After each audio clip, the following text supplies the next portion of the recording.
Okay, it's my pleasure to introduce Brian Maschmann, who is the business manager, associate or assistant superintendent at Norris Public Schools. And Norris is located south of Lincoln, probably 15 miles, and is a growing school district with, Brian told me, 2,100 students and about 140 teachers, 120 additional employees. So obviously that's a fairly significant budget. And we're going to ask him some questions that hopefully will help you as future superintendents in addressing some of the issues that a superintendent has. Brian, I just would mention, Brian's been an elementary principal, has been a superintendent at Sutherland, which was probably Class D, I'm guessing, or was it C? C2. C2, and then has taken a position at Norris. He is one of our specialist graduates and is currently working on a doctoral degree at the University of Nebraska at Lincoln. So, Brian, why don't you tell us just a little bit about your career in education and what positions you held and in what schools? Okay. I started out teaching at Bennington in 5th and 6th grade language arts and math, and this was before Bennington exploded into the huge school they are now. I taught in a portable right beside the football field, and it seemed like every spring we had to deal with the mice coming in and everything else. But when I was at Bennington, I worked at Doane College, getting my master's to be a principal. And at that time, we decided to move west to Sutherland and take my first principal job as an elementary principal. At Sutherland, I was there for 4 years as elementary principal, then moved into the high school principal and AD role for 2 years, and then the superintendent role for 3 years. And so during that time, and I'm going to just kind of switch gears right into the next question about the differences in the small school and a larger school. At Sutherland, when you have that K-12 experience, you don't only have the educational side, but you have the building side, transportation, hot lunch, maintenance. You have everything. You have to deal with everything. And in a school the size of Norris, you may not be. You still deal with everything, but not to the extent that you do in a smaller school. When I switched roles from elementary to high school, I took on the AD role and transportation and food service. So when I became the superintendent, I kept those roles. And my very first day that I was a superintendent, with the first day the kids came back, I was on the roof fixing an air conditioner that was not working. And so I don't do that here at Norris, but I have the experience. Okay, let's see. You moved from principal to superintendent in the same school. How did that transition differ from moving into a new district, which of course was Norris, and where you had little background in the finances of the Norris district? How did you find out about the district? Are you talking about going from Sutherland to Norris? Right. In Sutherland, you'd been the principal previously. Right. You had some knowledge of what their budget procedures and what their numbers were. When you moved to Norris, okay. I guess what I'm after for my students is when you move into a new school district as a associate superintendent or business manager, how did you approach that? Well, every school district does their budget different, and they all manage their finances different. So when I moved from Sutherland, knowing the K-12 system, knowing the bond payments and what we had in depreciation in the building fund, and we'll be going over that a little bit later, I moved into where Norris, which Sutherland was about a $3 million budget, Norris is about a $35 million budget, which includes all of the different funds. And so when I moved into this position, it was unique because the assistant superintendent at Norris became the superintendent when Dr. Roy Baker retired. Now, John Scretta, whom most of you probably know, he is the superintendent at Norris, but his background focus is more on the curriculum side. And so he kept that when he went to the superintendent role, and I took more of what Roy did, more of the finance side. And what I learned was Roy knew how to do it, and he was doing it very well. And I wanted to follow his lead. And so my knowledge with the finances in Sutherland, I knew where the money went, I knew what to do, but I had to tweak it because I wanted to keep the same procedures that Roy had at Norris. And with that, it became more involved with all of the ins and outs of the different funds and budget methods that Roy used. And I really enjoy how Roy taught me the setup for Norris. So was Roy there a year? How long have you been at Norris? I guess This is my fourth year at Norris, and the year Roy left, I came on. Okay, good. So you've had a few years experience with that budget, and that first year you did work with Roy then? Is that what No. The first year, and this is kind of interesting, the first year when I got here, Roy retired that summer. I came in that July, and he basically had the budget built for me. So I could go through it and see what we had to do. But one little hitch was that's a year that Norris lost $1.4 million in state aid. And so from July to about August 20th, which August 20th is when the valuations come out. Well, Norris has always been known to have valuations come in about 5 to 8% increase. That year it was 0.04. So I had to figure out how I was going to come up with basically a valuation did not increase, it did not decrease, remained the same, and a loss in $1.4 million in state aid. So I had about a month to figure out where I could cut costs because, as everybody knows, about 87 to 90% of your budget is salaries, and those salaries are already set in that spring. So that was a tough part. Can I ask you a side note? Do you have any involvement in negotiations?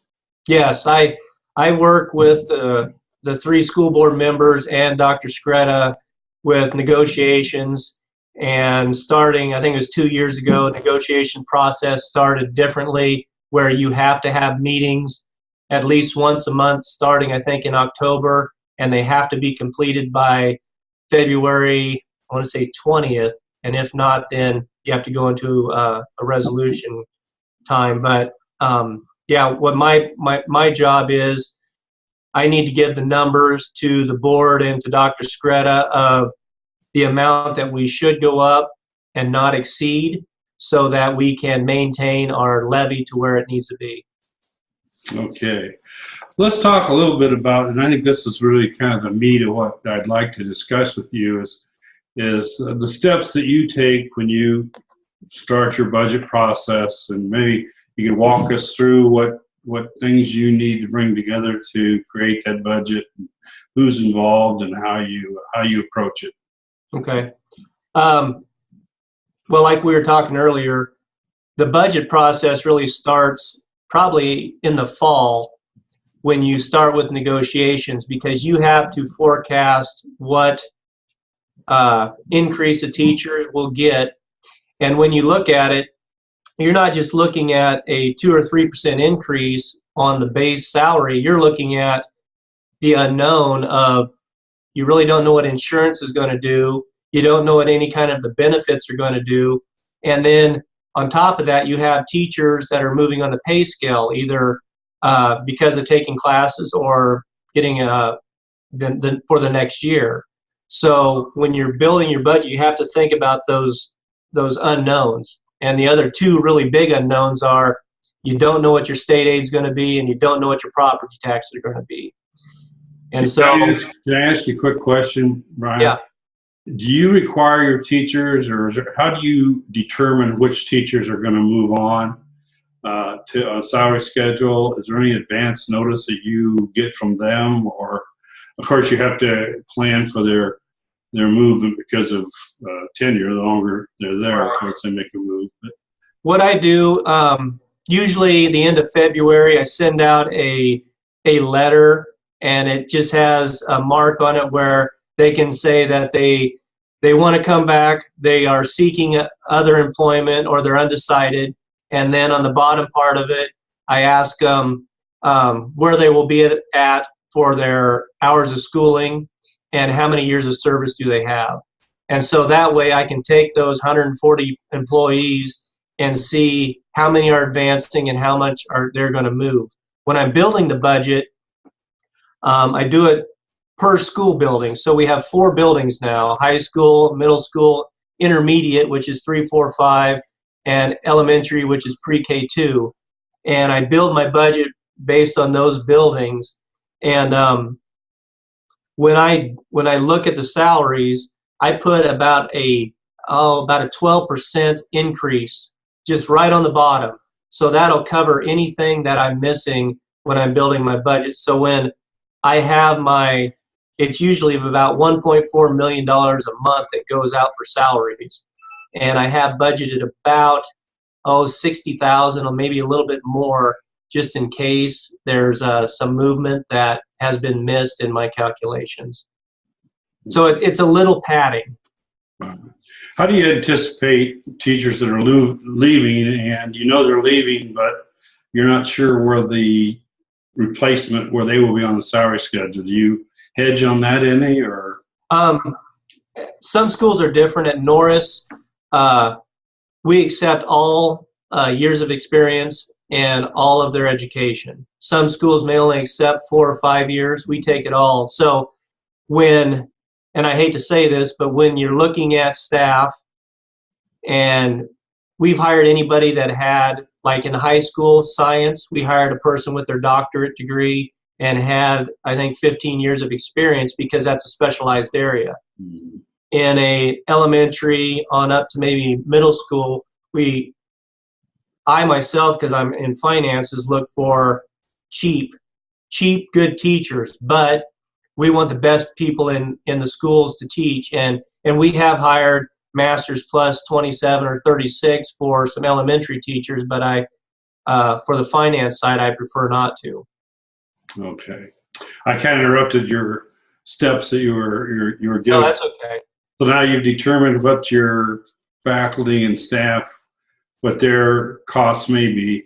Where do you go from there? Okay, so when I start working on the budget, it starts about October. When February comes, we know what the increase on base salaries will be, and so I sent Dr. Nelson 3 or 4 spreadsheets that I go off of, which Roy used, and on the spreadsheets you'll see one of them is our total column of general fund expenditures, what we're going to spend. So we have 3-year column. We have one that we have from let's just say this year, 2010, 11, 11, 12, 12, 13. Well, it'd be last year. So we have those 3 columns, and I start building the budget in February on that spreadsheet. And so this is just for the general fund. And so when I build it, I look at what our base salary is going to be, where the teachers are going to be. I can plug it in for each building. And then the next step I use is I work with the principals, because the principals give me their building budgets. And we usually try to get the building budgets done by about the end of April. And what I've done is principals will come in and have a meeting with me, tell me what their budgets are going to be, tell me why they're increasing from last year, or why they're going to remain the same. If I see that they're increasing too much, we'll go line for line, and they have to have an explanation. And then I usually will end up telling them, you need to find an area to cut, because I don't like to have a lot of the buildings trying to build a reserve. That's my job, is to build the cash reserve, not the buildings.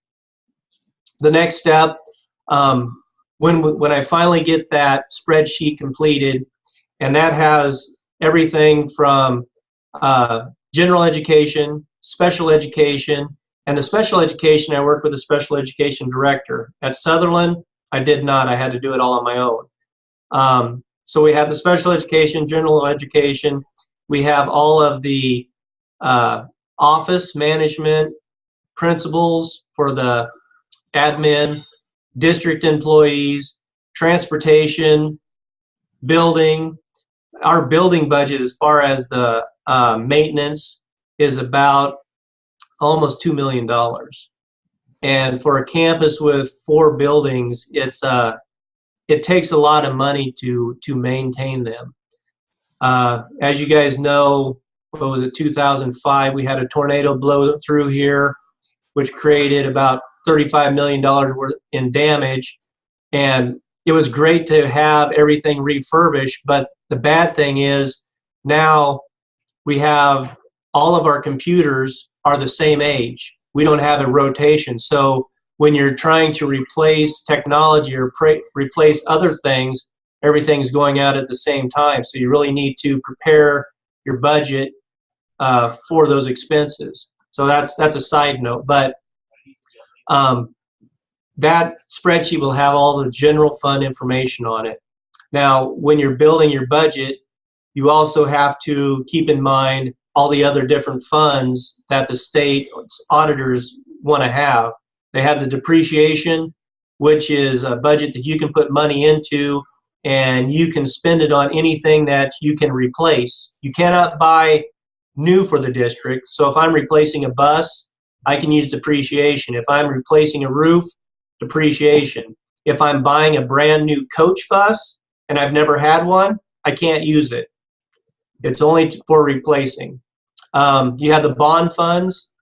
The bond funds are any time that you have an election, you want to build a new school or have some refurbished that will not, you don't have enough money in depreciation. You hold an election. The election says they issue, say like Norris had $14 million bond election that passed. We build a new school and addition onto the high school. That's a different category where you're receiving different funds for the bonds. You have QC Puffs, which is Qualified Capital Purpose Undertaking. That money is for any kind of, we'll say handicap accessible, anything that will help visibility. So you can use it for lighting, you can use it for sidewalks, ramps, anything like that. Now, I'm talking kind of fast, but the QC Puff is you can have 5 cents in QC Puffs.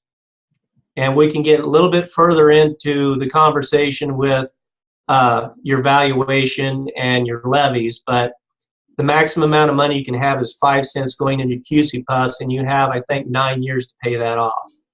And that's for any kind of upgrades, or even if you're, say, like if you're building a track, you can use the QC Puff money for some of the servicing, or even for, if you're doing a turf field, you can use that money for the turf field because it can be removed. So there's some thoughts, different ways you can utilize that money. Hot Lunch Fund is another fund on the auditor's website or the auditor's spreadsheet. You have Contingency Fund, which is if the school district gets sued or has legal fees that are not covered by insurance, the district has to pay for them. Activity Fund, athletics activity, Student Fees Fund, and then you also have the Cooperative Fund, where it's an agreement between the schools and more public entities. And those are just, those are the different funds that you have for the state. So once you build your budget and you have that information, the other big thing with when you're building the budget is you're getting all of the sheets from your bookkeeper. So right now I'm asking my bookkeeper to give me all of the accounting codes and the totals that we have spent up to date. And I'm also seeing where we're sitting last year up to date to see if we're on track. Last year, what else happened last year was we overspent in our hot lunch fund because of the food prices and some of the salaries. We had to hire more people. Well, when that happens, you have to go back into your budget and you have to, trying to think of the word, you have to amend your budget through the board to make sure that you cover the costs that were spent. And so you go through the board, you amend your budget, the board approves it, it's in the paper, everybody knows that you amended it. It doesn't mean that you're asking for any more tax dollars. It means that you just overspent what you said you were going to spend. Okay? So back to the bookkeepers. Bookkeepers are the key people that really help you out in preparing your budget, because you're going to be getting all your information from them at where you're at and tracking it. And basically from now until probably August, I'll be getting a monthly report, which is about 50 to 75 pages of where the funds are at. And that's what I use to start looking at, okay, I know what we're spending, I know where we're going to end up, and then I'll be able to apply it for next year. But throughout this whole year, I've been taking notes on some things that we need to do for next year, such as we're looking to build a turf field next year. How are we going to do that with the funds we have? We're looking at fixing about $100,000 in our asphalt on our parking lots. We're looking at about $450,000 for just a partial roof rebuild. And so I have these things that I need to place into my budget for next year. So we go through, we get to, we'll say we get to May, and we have our budget for next year partially made. In May, last year was about July where we found out what our state aid was going to be. Hopefully this year we'll find out earlier. So basically, you're building your budget without knowing how much money you have to spend. And so say we find out what our state aid is going to be in May. Okay, well, that is a certain percentage. Norris, out of our general fund budget's about $18 million. We get about $5.5 million in state aid. So that's not going to tell us a whole heck of a lot of how much money we get to utilize for next year. When we get to about July, I can really hone in on how much money we need to finish out the rest of the year. I know how much salaries are going to be. It's about $1.4 million. I know how much we're going to have to spend in electric and any kind of the other costs, supplies for next year. So then July 1st, the state auditor comes out and they give us this other worksheet, which Dr. Nelson has, and it's called the SD budget, State Department budget. And in that budget, you have, I want to say, about 12 to 15 pages that you have to fill out. And there's 3 columns. You have your actual budget from 2 years ago. You have your actual estimate budget, which is the year you're just finishing up. And then you have your estimated budget for the next year. So when you're filling that budget out or that sheet out, you have to go back to your auditor's report that you got last year, and you fill out your first column, which is your actual numbers from what you got from your auditor. So those should stick. And then at the bottom of that column, the money that the auditor says the school has will go to the next column. And that next column is the budget that you're currently on. And it's called your actual estimate column, or your estimated actual column. And so what they're saying is you have to estimate about how much money you're going to have in that budget, or how much money you spent that year. Because you don't know, because you're not going to know until that September, and your next budget's already been approved. So that's your actual estimate. So you complete that column of what you think you're going to end up with or spend. And then you go to your third column, and that's the column that you're building for the next year, which would be your 14-15 year. And that's the one where the last 6 months you've been planning for. Okay, so that's the state auditor's report. So you go through that, you work with your bookkeeper on the information, you have all your teachers down to where you think you know where they're going to be at, and you get up to about August 20th. Now, August 20th is an important date because that's where valuations come out. And that's the day you find out exactly how much money you have to work with. And like I said, 4 years ago, we did not have the money to work with, so we had to cut. And those cuts are tough to deal with when you don't have the money to cut from. So July, you usually find out your state aid. August 20th, you find out your valuations. You take that money, you put it together. That's what the money you have to deal with for the next year. What we usually do at Norris, we have a board workshop budget meeting in the spring of the year. So we just had one about a month ago. And we talk about their board goals and what they want to accomplish this next year. And we tell about the finances of where they want to be on the valuation or on the levy. And then when we get to August 20th, and trust me, the communication's going all through that whole summer about what's going on. When we get to August 20th, on that August 21st, we have another meeting with the board, and it's a open public meeting. It's a workshop of what we're going to do with the budget. That because the budget's basically done. We know how much money we're getting, and we know that where we need to be set.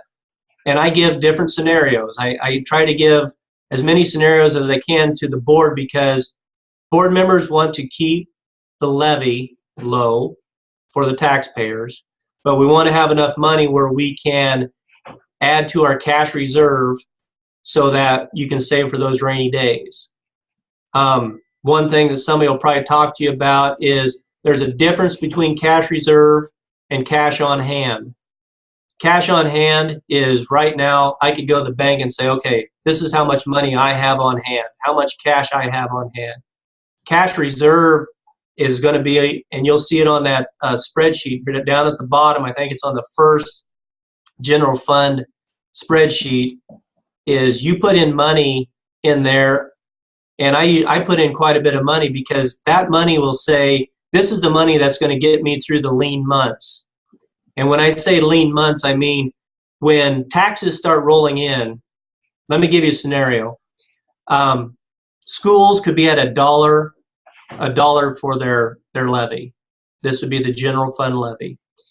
And say the year before they were at 95 cents. So taxes, the new dollar levy does not start until January. Okay? So what we're doing is you have to have some money set aside in that cash reserve to get you through those lean months where you're still collecting 95 cents on your dollar. So that would be from September to January. In January, that's when your dollar hits and you start receiving more funds. But you're not receiving the same amount of money every month. You're going to have high taxes coming in. Usually, I think there's one in September, and then you have a lot of lean months until January where people will pay some back taxes. And then in April, May, and June, you'll receive a ton of money for your taxes. But you have to have money in your account to get through those lean years because no one's going to wait for their paycheck. You got to have the money in your account to pay all your bills and your salaries. Right now, Norris is setting at $1.48 for a general fund. You cannot go above $1.05 unless you have a levy override, which is by the vote of the people. You cannot be under a 95 cents for a general fund, or you'll lose any state aid that you're getting. So there's that window. What we found out was we were operating about 95 to 97 cents, and we were losing state aid because the state was saying that if you're not operating closer to $1.05, you don't need that money. We have other schools that do. So what Norris did was we increased our levy to $1. It's $1.03, and we started receiving more money in state aid.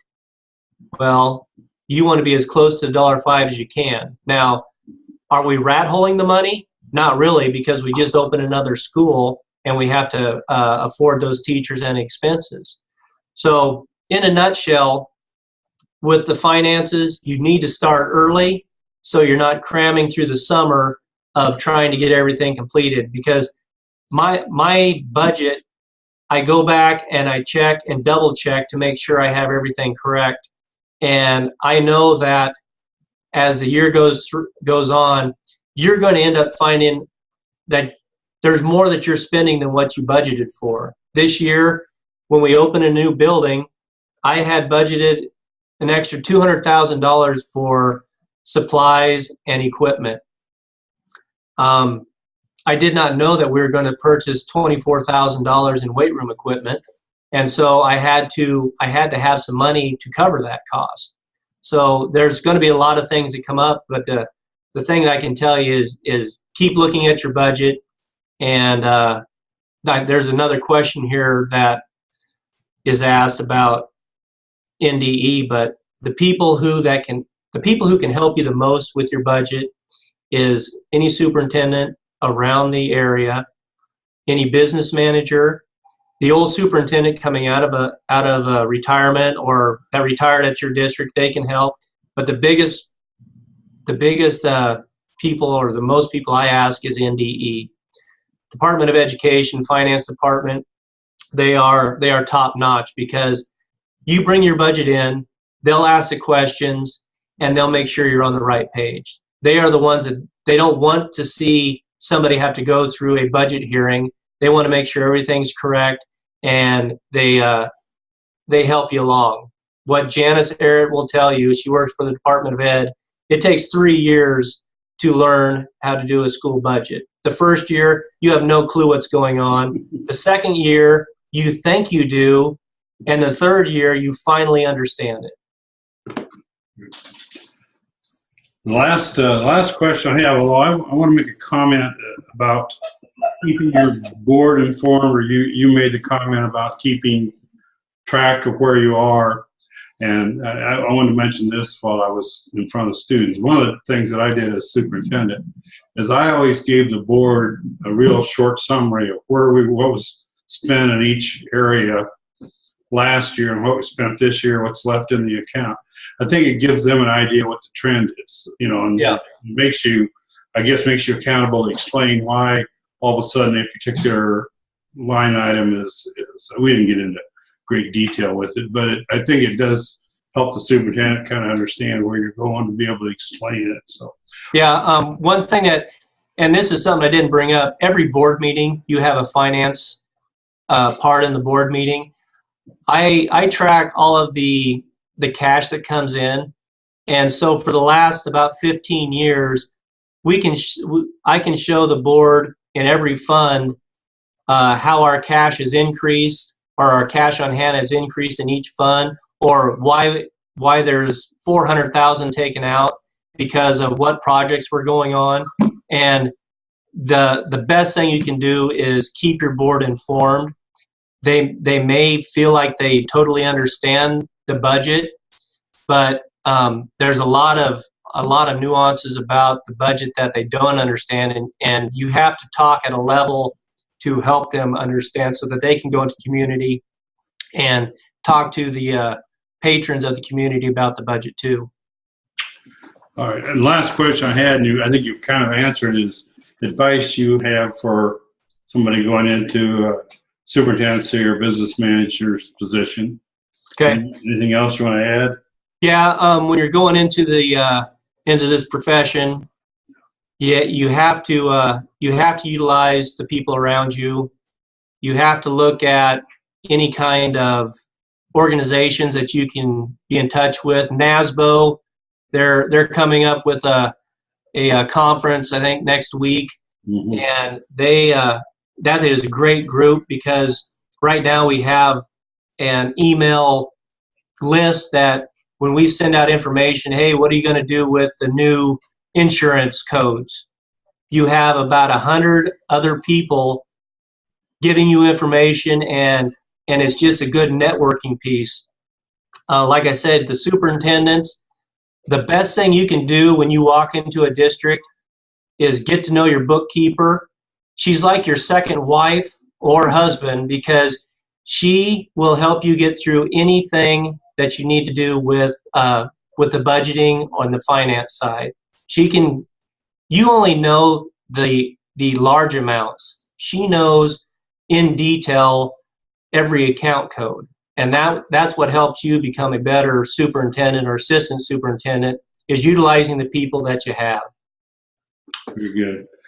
Well, we do have, that's an option that I have with this class, is they're allowed to go to NASBO and reduce one of the assignments, and most of them do. And I do that because I think I've told you that before. I went 7 years as a superintendent, and somebody said, you ought to go to NASBO. I wasn't sure I even knew what it was. Yeah. And it turned out to be, some great business managers that would be willing to answer any questions you had about, and they're full-time people, so they're really knowledgeable. Well, Brian, I sure appreciate your assistance. A question I have: do you have a financial calendar that you use for budget, the process, or? I use the financial calendar that NDE puts out, and I can email that to you. It's also through the state auditors, and it's more on what you need to have completed, the deadline dates up to the date of September. I think it's September 20th. You have to have your budget to the auditor's office. Right. So I utilize that, and I also, it's more of a mental. Right now, after I've been doing it for so many years, it's more mental of, okay, I know what I need to have done in February, and I just work it that way. Okay, well, thank you. And if you'd send that, that's fine. Although we can access it, I'm sure, ourselves.